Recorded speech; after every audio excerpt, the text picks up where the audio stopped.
Ratnagiri MIDC परिसरातील quality printers या cardboard उत्पादन करणाऱ्या कंपनीच्या कार्यालयाला आज शनिवारी पहाटे सुमारे 4:36 सुमारास भीषण आग लागल्याची घटना घडली। काही मिनिटातच आगीनं रौद्र रूप धारण करत संपूर्ण कारखाना आपल्या कवेत घेतला। या आगीत ऑफिसचा बराचसा भाग जळून खाक झाला। घटनेची माहिती मिळताच रत्नागिरी एमआयडीसी अग्निशमन दल तातडीनं घटनास्थळी दाखल झालं आणि आग विझवण्याचं काम सुरू केलं। तब्बल 3 तासांच्या प्रयत्नांनंतर आग आटोक्यात आणण्यात यश आलं।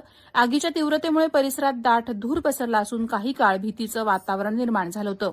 या आगीत कोणतीही जीवितहानी झालेली नाही ही दिलासादायक बाब आहे। मात्र ऑफिसला आगीचा फटका बसलाय।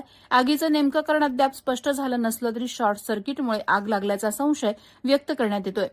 संबंधित यंत्रणांकडून घटनास्थळी पंचनामा करण्यात आला असून आगीच्या कारणांचा सविस्तर तपास सुरू आहे। वेळेत आग आटोक्यात आल्यामुळे शेजारील औद्योगिक युनिट्सना धोका टळला असून अग्निशमन दलाच्या तत्पर आणि कार्यक्षम कारवाईचं सर्वत्र कौतुक होत आहे।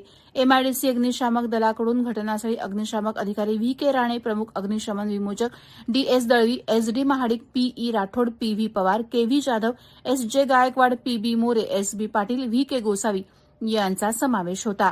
प्रहार डिजिटलसाठी अनघा निकम मगदूम, रत्नागिरी।